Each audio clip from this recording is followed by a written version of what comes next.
Raise your hand if you have ever played field hockey or seen field hockey being played. Wonderful.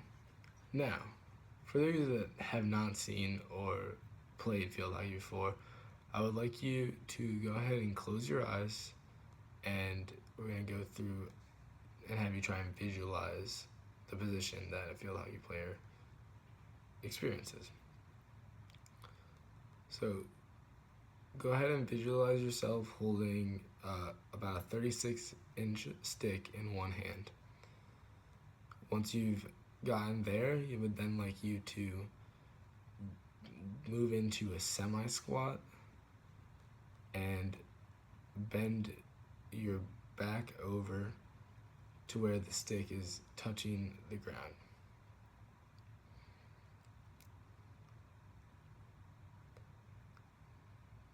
Alright, go ahead and open your eyes.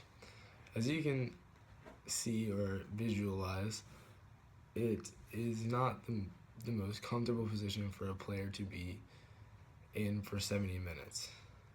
With the amount of pressure that they are doing when they standing up and down and dribbling while holding them in that position, puts a tremendous toll on the athlete's back. But before we tackle that subject, I would like to just cover some of the more basic concepts and injuries that field hockey players suffer regularly. It is reported that about 3/4 of field hockey players suffer acute injury, at least one acute injury, in the amount of time that they play field hockey.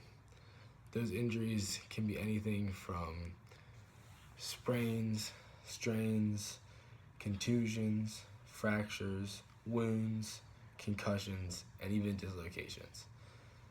Now, with them being in that bent over position, they are at a higher risk. About 42% of those injuries do end up occurring to the face or the head, as a result of the balls and or sticks being hit into their face. This especially occurs when they do corners, in which they just have defenders running out at the person hitting the ball at a high velocity. But moving on from that to the important subject, and talking about the lower back and the number of field hockey players that suffer this injury.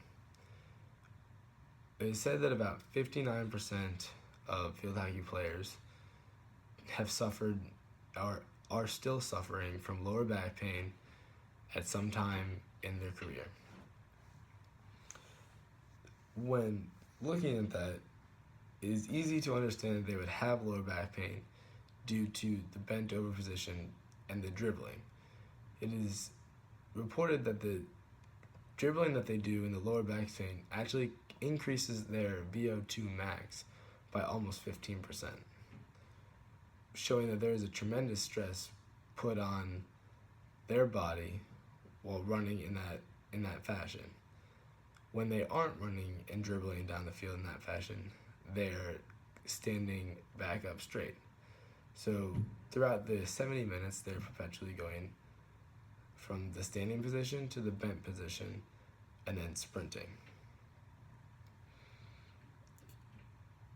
which has a tendency to take a large toll on the patient's back.